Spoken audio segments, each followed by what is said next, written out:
이 저녁에 하나님께서 우리를 만나 주시고 우리의 심령을 새롭게 해주시고 은혜 주시기를 소망합니다. 오늘 본문의 내용은 그리스도의 창가라고 불려지는 그렇게 제목이 붙은 본문 구절이 되겠습니다. 본문 안에서 거론되는 것은 예수 그리스도의 선제 사상, 그리고 예수 그리스도의 하나님의 아들됨, 그리고 중심 내용으로는 예수 그리스도의 낮아지심에 대해서 기록하고 있습니다. 바울은 빌립보 교회를 편지를 쓰면서 왜 예수님의 낮아지심을 기록했을까 하는 것입니다. 물론 편지를 쓰다 보면 이런저런 내용을 기록할 수도 있겠지만 분명한 것은 바울은 빌립보 성도들에게 편지를 쓰면서 빌립보 교회와는 아무런 상관관계가 없는 그런 내용을 분명히 쓰지 않았을 것입니다.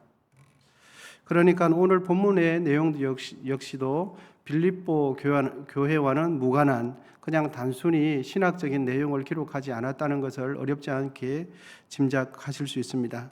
그러므로 우리는 오늘 본문을 대할 때에 빌립보 교회 성도들과 무관하지 않다는 것을 전제하고 접근하고 오늘 본문을 살펴볼 때에 하나님께서 우리에게 은혜 주실 줄 믿습니다.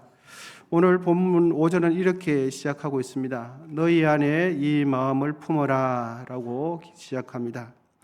이 마음을 품어라 라는 말은 예수님께서 가지신 성품과 심정을 우리 마음에 담아두라 라는 뜻으로 그렇게 이해가 되실 텐데, 그런데 이 마음을 품어라 라는 구체적인 사전적인 의미는 사람의 정서나 감정보다는 그 사람의 생각을 중심으로 기록된 단어입니다.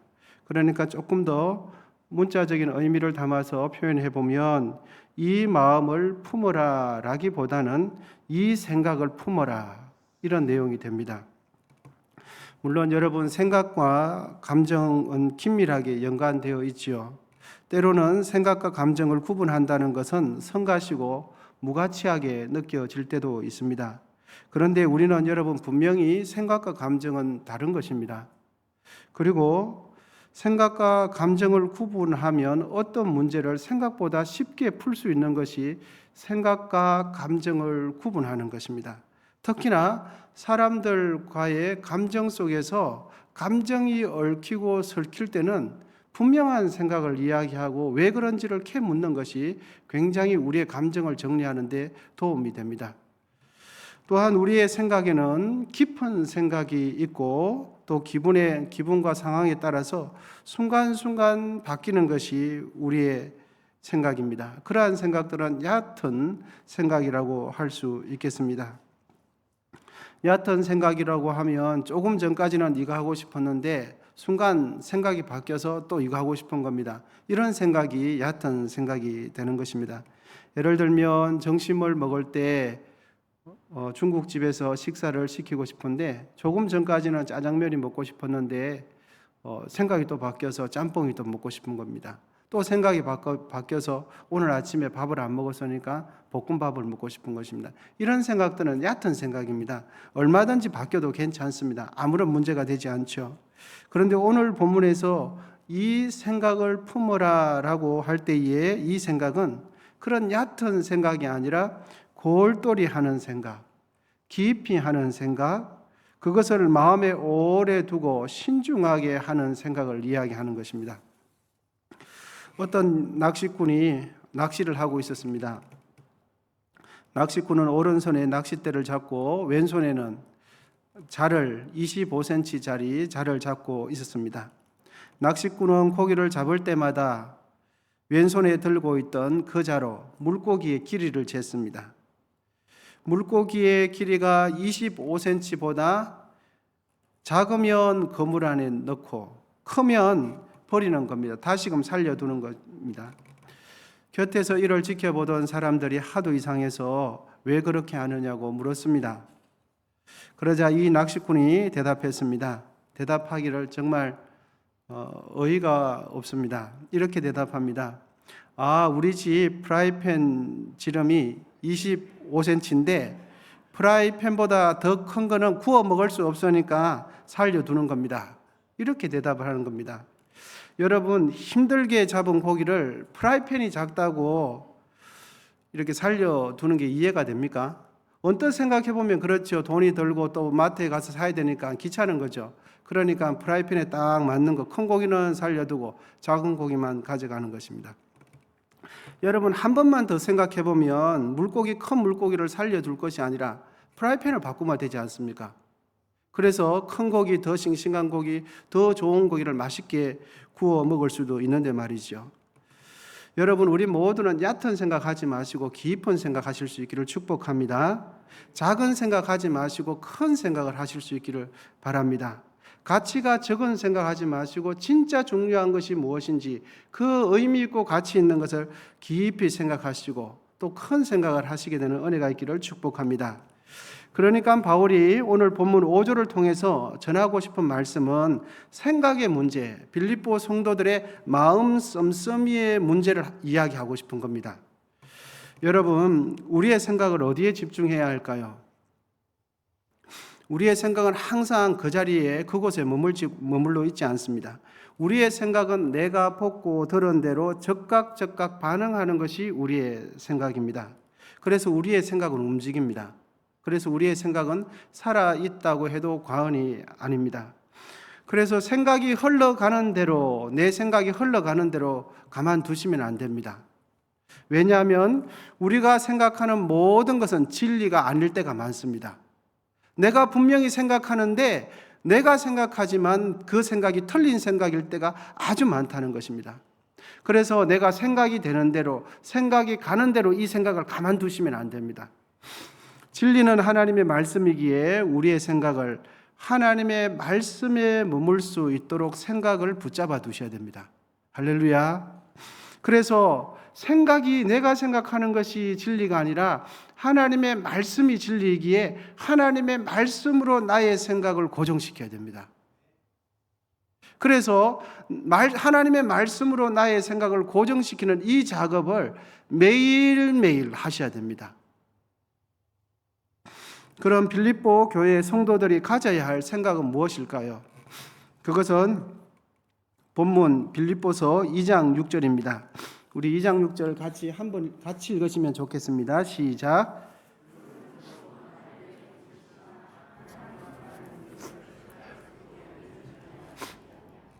아멘. 바울이 가장 먼저 거론하는 내용은 예수님이 하나님이시라는 것을 기록해 주고 있습니다. 그는 근본 하나님의 본체시나. 예수님이 하나님의 본체라는 것은 예수님은 하나님의 권세와 영광과 지위에서 하나님과 똑같으신 분이 예수님이시다. 그 말입니다. 예수님이 하나님의 본체라는 뜻은 그런 뜻입니다. 예수님은 하나님이 가지신 영광을 다 가지고 계신 분이 예수님이십니다. 그리고 바울은 하나님의 본체 되시는 예수님이 그 다음 말씀을 이어가기를 하나님과 동등됨을 취할 것으로 여기지 아니했다라고 기록하고 있습니다.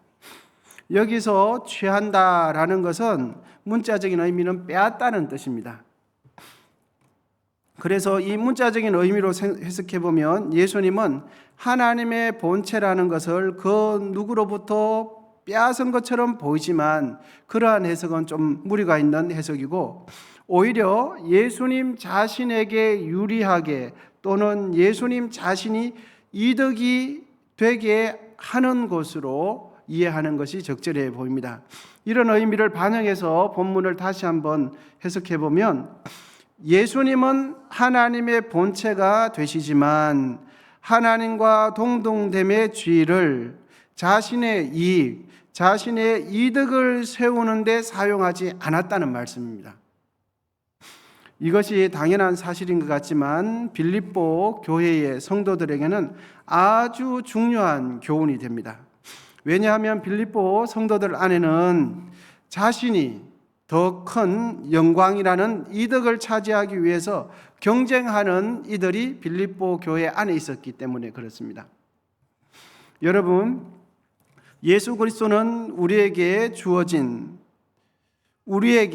예수 그리스도는 자신에게 주어진 신분과 영광과 지위를 예수님 자신의 이득과 예수님 자신의 유리한 점을 차지하기 위해서 자신의 지위를 사용하지 않았다는 점입니다. 그러면 예수님께서는 자신의 지위를 어디에 활용하셨는가, 어디에 사용하셨는가 하는 것입니다. 이제 본문을 조금 더 구체적으로 살펴보도록 하겠습니다. 예수님은 자신의 권한과 지위를 어떻게 사용했냐 하면 첫 번째로는 자신이 가진 모든 유리한 것을 비우셨어요. 다 내려놓으셨습니다. 여러분, 본문 7절입니다. 본문 7절 함께 읽으시면 좋겠습니다. 시작. 오히려 자기를 비워 종의 형체를 가지사 사람과 같이 되셨고. 아멘. 예수님은 자신이 하나님의 본체인 것을 자신의 유익을 위해서 사용하지 않으시고 오히려 자신에게는 마치 그런 것이 전혀 없는 듯 그렇게 사용하시고 자신을 비우셨습니다. 하나님만이 소유할 수 있는 영광과 높으심, 권위가 있음에도 불구하고 그런 것을 모두 비우신 분이 예수님이십니다. 여기서 예수님께서 비우셨다라는 말을 한자로 표현하면 허입니다. 허. 공허할 허자. 그래서 예수님에게는 아무 지위도 없는 것처럼, 예수님은 무능력한 사람처럼, 마치 바보인 것처럼, 그렇게 아무것도 없는 사람처럼 그렇게 자신을 비우셨습니다. 둘째로 예수님은 어떻게 하셨는가? 종의 형체, 노예의 형체를 가지셨습니다. 여러분, 7절 중간 부분에 보시면 종의 형체를 가지사 이런 말씀 있죠. 당시 노예는 사회에서 가장 낮은 신분을 가진 사람이 노예입니다. 사회적으로나 경제적으로나 가장 비천한 지위와 신분을 가진 사람이 바로 노예였습니다. 여러분, 최상의 신분, 최상의 지위를 가지신 사람이 최하위의 신분과 지위를 가지고 있는 노예의 형체를 가지셨다. 이것은 극도의 낮추심이고 비움의 극치를 보여주는 것입니다. 여러분, 회사 사장님이 청소하셨다 이런 내용하고 완전 다른 것이죠. 하나님 아들 되시는 그분이 그 당시에 노예가 되는 그 역할을 하셨다 하는 것입니다. 바울은 그 하나님께서 어떻게 되었다고 강조하십니까? 바로 하나님의 본체 되시는 그리스도께서 사람들처럼 되셨다 이렇게 기록해 주고 있습니다. 여러분, 오늘 본문 이제 8절 한번 읽어보시겠습니다. 8절 시작.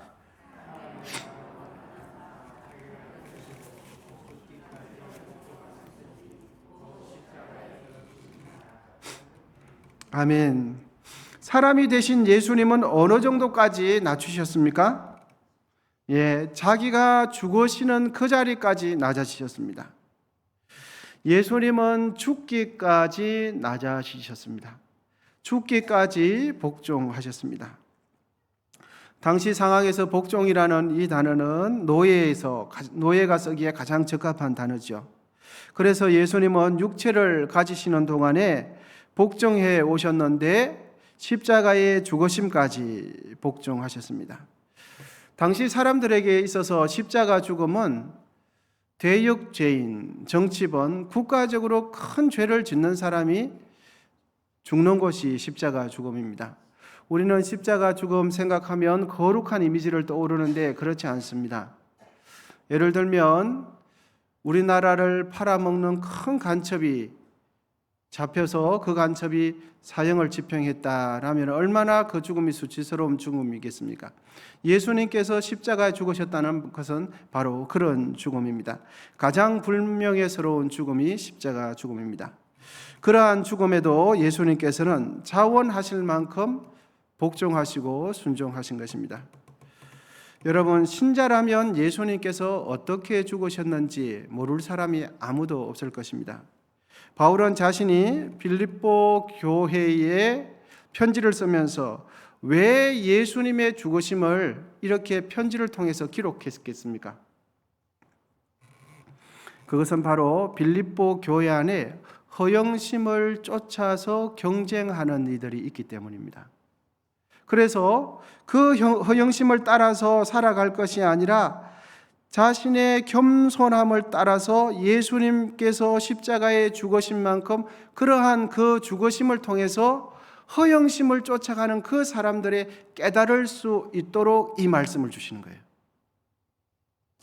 그래서 예수 그리스도의 그 죽으심을 통해서 자신이 얼마나 허영심을 쫓아가고 있으며 얼마나 하나님께서 우리에게 주실 수 없는 그 교만한 영광을 추구했다는 것을 이 사도 바울이 예수 그리스도의 죽으심을 통하여 깨닫게 해주고 있는 것입니다. 그러니까 바울은 빌립보 성도들은 자신들의 존재를 예수 그리스도 안에서 생각하고 있듯이 서로 간에 그렇게 생각하고 그렇게 마음 씀씀이를 가져가야 한다는 것을 권면하고 있는 것입니다.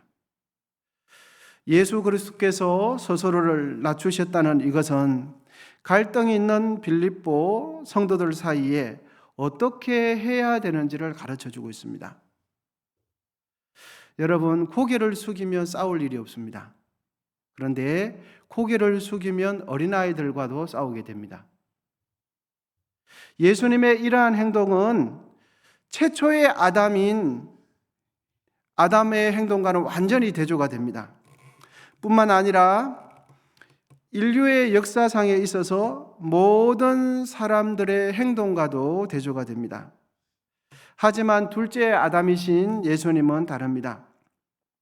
그분은 자신에게 있어야 하고 당연히 자신에게 있는 것까지 마치 없는 것처럼 자기를 비워 낮아지신 분이 예수님이십니다. 여러분, 겸손이라는 것은 우리가 잘 아시겠지만 말을 부드럽게 하는 것, 상대방에게 내가 먼저 인사하는 것, 이런 것도 겸손이 일종이 될 수 있겠지만 진짜 겸손은 자신을 낮추는 것입니다. 그래서 자신을 비우는 겁니다. 그리고 나의 유익을 취할 수 있음에도 불구하고 자신의 주장을 할 수 있음에도 불구하고 자신의 지위와 직분을 내려놓고 그렇게 하지 않는 마음이 겸손한 마음이 되는 것이죠. 시편 8편 4절에서 5절에 보면 사람이 얼마나 높은 지위를 가진 존재로 하나님께서 지으셨는지 기록해 주고 있습니다. 사람이 무엇이기에 주께서 그를 생각하시며 인자가 무엇이기에 주께서 그를 돌보시나이까. 그를 하나님보다 조금 못하게 하시고 영화와 종기로 간을 씌우셨나이다. 주의 손으로 만드신 것을 다스리게 하시고 만물을 그의 발 아래에 두셨으니. 아멘. 사람은 하나님에 의해서 창조되기는 했지만 그의 영화와 존귀의 간으로 사람을 소중하게 지으셨습니다. 아담은 하나님의 형상대로 지음을 받았으니 하나님을 닮은 사람임에 틀림이 없습니다. 부분적으로 하나님의 속성을 가지고 하나님의 속성을 공유하고 있는 존귀한 존재임에 틀림이 없습니다. 그런데 그 첫 사람 아담은 하나님께서 금하신 선악과 열매를 따먹게 되었습니다. 이것은 사람으로서 누릴 수 없는 영광, 허영심을 쫓은 결과가 됩니다. 그런데 오늘 본문에 있는 예수님은 어떠십니까? 첫 번째 아담은 자신이 하나님이 될 수 없음에도 불구하고 하나님처럼 되려고 하나님께서 금하신 선악과를 따먹은 반면 예수님은 하나님의 아들이시면서 하나님과 동등된 본체를 가지신 분이면서도 불구하고 그는 전혀 그렇지 않은 사람처럼 이렇게 낮아지셨습니다. 자신의 영예와 자신의 이익과 자신에게 유리한 것을 사용하지 않고 마치 아무런 능력과 어떤 권한도 없으신 것처럼 예수님께서는 그렇게 하나님의 뜻에 죽으시고 복종하셨습니다. 여러분, 예수님은 이 세상 어느 누구에게도 찾아볼 수 없는 겸손을 추구하셨습니다. 예수님은 범죄자가 아님에도 불구하고 마치 자신이 죄를 지은 사람처럼 죄값을 받으셨습니다. 이사야 53장 12절 중반절에 보면 이런 말씀이 기록되어 있습니다. 이는 그가 자기 영혼을 버려 사망에 이르게 하며 범죄자 중 하나로 헤아림을 받았음이니라. 이렇게 기록하고 있습니다. 바울은 빌립보 교회에게 이 같은 편지 내용을 쓰면서 빌립보 교인들도 예수님처럼 낮아지고 겸손해지기를 기대했던 것입니다. 여러분, 진정한 겸손은 자신의 이득을 위해서 자신의 가진 지위와 능력을 스스로 낮추는 것입니다. 오히려 남의 유익을 위해서 자신의 것을 포기하는 것이 됩니다. 예수님이 죽은 자 가운데서 부활하셨다는 것은 단순히 예수님께서 죽으셨다가 살아났다는 것을 말하지 않고 예수님은 주님이시고 예수님은 스스로 낮아지신 분이기에 하나님께서 그를 높이셨다는 것을 강조해 주고 있습니다. 여러분, 이제 오늘 본문 9절에서 11절인데 9절에서 11절은 스스로 낮아지신 예수님이 어떻게 되었는지를 9절에서 11절로 말해주고 있습니다. 여러분, 같이 한번 읽으시면 좋겠습니다. 오늘 본문 2장 9절입니다. 시작. 이러므로 하나님이 그를 지극히 높여 모든 이름 위에 뛰어난 이름을 주사 하늘에 있는 자들과 땅에 있는 자들과 땅 아래에 있는 자들로 모든 무릎을 예수의 이름에 꿇게 하시고 모든 입으로 예수 그리스도를 주라 시인하여 하나님 아버지께 영광을 돌리게 하셨느니라. 아멘. 여러분, 9절에서 11절은 십자가에 죽으신 예수님을 하나님께서 어떻게 하셨는지를 보여줍니다. 바울은 스스로 낮춘 예수 그리스도를 하나님께서 지극히 높여셨다는 내용을 빌립보 성도들에게 강조하고 있고 또 강조하고 있습니다. 바울이 빌립보 교회 성도들에게 왜 이 같은 내용을 조목조목 예수님께서 왜 죽으시고 왜 그렇게 낮아지셨는지 조목조목 기록하겠습니까? 그것은 예수님의 십자가 죽음과 부활이라는 것을 통해 빌립보 성도들이 예수님과 같은 낮아지심의 자기 비움의 마음을 가지기를 원했던 것입니다. 높아지는 것은 우리 스스로가 할 것이 아니라 하나님의 때에 하나님의 방법으로 하나님께서 하시는 일임을 믿으시기를 바랍니다. 우리가 할 수 있는 것은 우리가 하는 것은 낮아지시면 돼요. 우리가 할 수 있는 것은 낮아지시면 돼요. 그런데 우리를 높이시는 분은 누구십니까? 하나님이세요. 하나님 높이시는 시간과 방법도 하나님께서 그렇게 하십니다. 여러분, 다윗이 이새의 아들, 막내 아들이죠. 그런데 그 목동이 양치는 목자가 언제 이스라엘 그 역사의 무대로 뛰어들게 됩니까? 그것은 전혀 예상치 않은 때에 자신의 아버지가 형들에게 심부름 시킬 때에 그 다윗은 심부름하는 가정 가운데 골리앗을 만나게 된 것입니다. 전혀 예상치 않은 방법에 그렇게 하게 된 거죠. 그 이후부터 골리앗을 쓰러뜨린 이후 다윗의 인생은 완전히 달라졌습니다. 어려움도 있었지만 결국은 골리앗을 만나게 하시고 그 골리앗을 만남을 통해서 이스라엘의 역사 무대에서 다윗을 세우신 분은 누구십니까? 하나님이세요. 그리고 골리앗이라는 사람을 만나는 방법 또한 누가 만들었습니까? 하나님께서 만드신 것입니다. 다윗은 전혀 생각지도 못했습니다. 자신이 열심히 양을 치다가 언젠가는 높아지겠지 그런 생각하지 않았습니다. 그저 자신은 주님을 사랑하고 자신에게 주어진 일을 열심히 했을 뿐입니다. 그래서 오늘 본문도 바로 그것을 강조해 주고 있습니다. 높아지는 것은 우리가 할 일이 아닙니다. 우리는 하나님께서 주어진 일만 충실히 하면 하나님의 때에 하나님께서 우리를 높이십니다. 그것은 하나님께서 하실 일입니다. 여러분 꼭 기억하시면 좋겠습니다. 우리를 높이시고 우리를 영화롭게 하는 것은 우리 자신이 할 일이 아니라 하나님께서 하실 일입니다. 다른 사람들과의 관계성 속에서 자신을 낮추고 비운다는 것은 말처럼 그렇게 쉬운 일이 아닙니다. 그럼에도 불구하고 내가 분명한 것은 내가 나를 영광되게 한다고 해서 내가 영광스러운 존재가 되는 것이 아닙니다. 내가 나를 높인다고 해서 내가 나를 높아지는 것이 아니죠. 우리를 높이고 우리를 영광스럽게 하시는 분은 누구십니까? 하나님이세요. 십자가에 죽으신 예수님을 높이신 분은 하나님이셨듯이 우리를 높이시는 분 역시 누구십니까? 하나님이세요. 그래서 오늘 이 본문은 빌립보 성도들에게 낮아지심을 기록하고 있는데 그 낮아지심 이후 예수 그리스도께서 만주의 주가 되셨다는 것은 하나님께서 높이신 것입니다.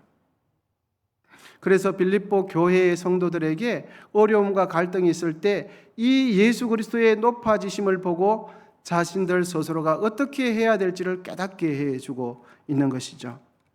우리가 할 것은 우리에게 주어진 위치에서 하나님의 말씀을 따라 순종하며 복종할 때 때로는 힘들고 어려워도 우리는 그 길을 가야 합니다. 그 길이 예수님을 따라가는 길이고 그 길이 예수님을 닮아가는 길입니다. 그리고 그 길이 영광의 길이 됩니다. 하나님의 본체 되시고 하나님과 동등하신 예수님께서 스스로를 비워 죽기까지 순종하신 것처럼 우리도 주의 말씀대로 하면 하나님께서 우리를 높이시고 영광스럽게 하신다는 이 말씀을 꼭 기억하실 수 있기를 바랍니다. 이 시간은 베드로전서 5장 6절 말씀을 읽으면서 말씀을 마치도록 하겠습니다.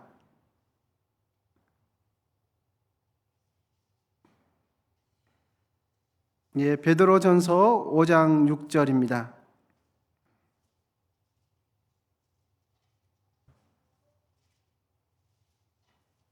우리 한번 찾아서 읽어보도록 하겠습니다. 베드로전서 5장 6절 말씀입니다.